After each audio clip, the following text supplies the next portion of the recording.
வணக்கம் தோழர்களே, தோழிகளே. இது எனது முதல் முயற்சி.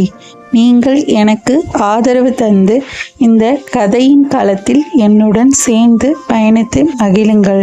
அழகான, அமைதியான, இயற்கை வளம் கொஞ்சும் ஒரு கிராமத்தில் இருக்கும் கோயில். அக்கோயிலுக்கு வரும் அம்மு என்ற சிறு குழந்தையும் அக்குழந்தை ரசித்து விளையாடும் யானையும் தான் இக்கதையின் முக்கிய கதாபாத்திரங்கள். இக்கதையின் தலைப்பு அம்முவும் மத்தகமும். யானையின் மத்தகம் என்றால் நெற்றி பகுதியை குறிக்கும். அம்மு ஒரு அழகான, சூட்டிகையான, அறிவாளி குழந்தை. எப்போதும் ஆடி பாடி மகிழ்ச்சியுடனும் ஏன், எதற்கு என்று கேள்வி கேட்டு பதிலை எதிர்பார்க்கும் அறிவாற்றல் மிகுந்தவள். அம்மு எப்போதும் அவள் அப்பாவுடன் கோயிலுக்கு செல்வாள். அங்கே உள்ள கோயில் யானை பார்த்து மிகவும் உற்சாகம் அடைவாள். கோயில் யானையின் மத்தகத்தில் நெற்றியில் அழகாக அலங்கரித்து இருப்பார்கள்.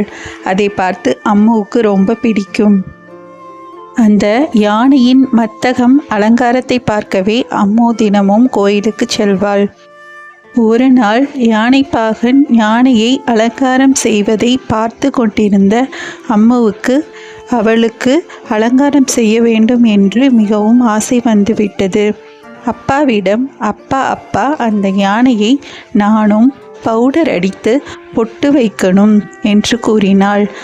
அப்பா அதற்கு, யானையை தொடக்கூடாது பாப்பா, யானைப்பாகன் மட்டுமே தான் அலங்காரம் செய்வார்கள் என்றார்.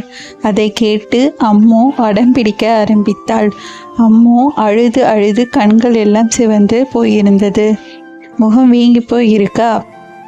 அப்பா, நான் இப்போதே யானையை பார்க்க வேண்டும், என்னை கூட்டி செல்லுங்கள் என்று கூறி அடம் பிடித்தாள். அப்பாவும் வேறு வழி இல்லாமல் அம்முவை யானை பார்க்க கூட்டிச் சென்றார். அங்கு யானைப்பாகன் அப்பாவை பார்த்து, என்ன சார், கோயிலுக்கு இப்போது வந்திருக்கீங்க என்று கேட்டான். அப்பாவும் யானைப்பாகனிடம் அலங்காரம் பண்ண வேண்டும் என்று அம்மு அடம் பிடித்து அழுவதை பற்றி கூறினார்.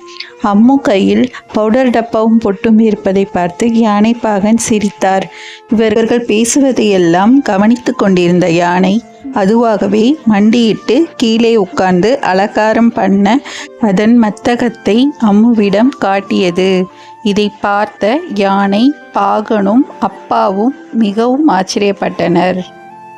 அம்முவும் மிகவும் உற்சாகமாய் அதன் மத்தகத்தில் பவுடர் அடித்து பொட்டு வைத்து அலங்காரம் செய்து மிகவும் சந்தோஷப்பட்டாள். யானை அவள் தலையை பாசமாக வருடியது. இக்கதையிலிருந்து நாம் அறிந்து கொள்வது என்னவென்றால், மனிதர்களை விட மற்ற உயிர்களுக்கு அன்பு அதிகம் உள்ளது. அதனால் அம்முவின் உணர்வுகளை யானையினால் அழகாக புரிந்து கொள்ள முடிந்தது. இக்கதையில் என்னுடன் உற்சாகமாய் பயணித்த அனைவரையும் அடுத்த நல்ல விறுவிறுப்பான கதைக்களத்தில் உங்களை விரைவில் சந்திக்கிறேன். நன்றி, வணக்கம்.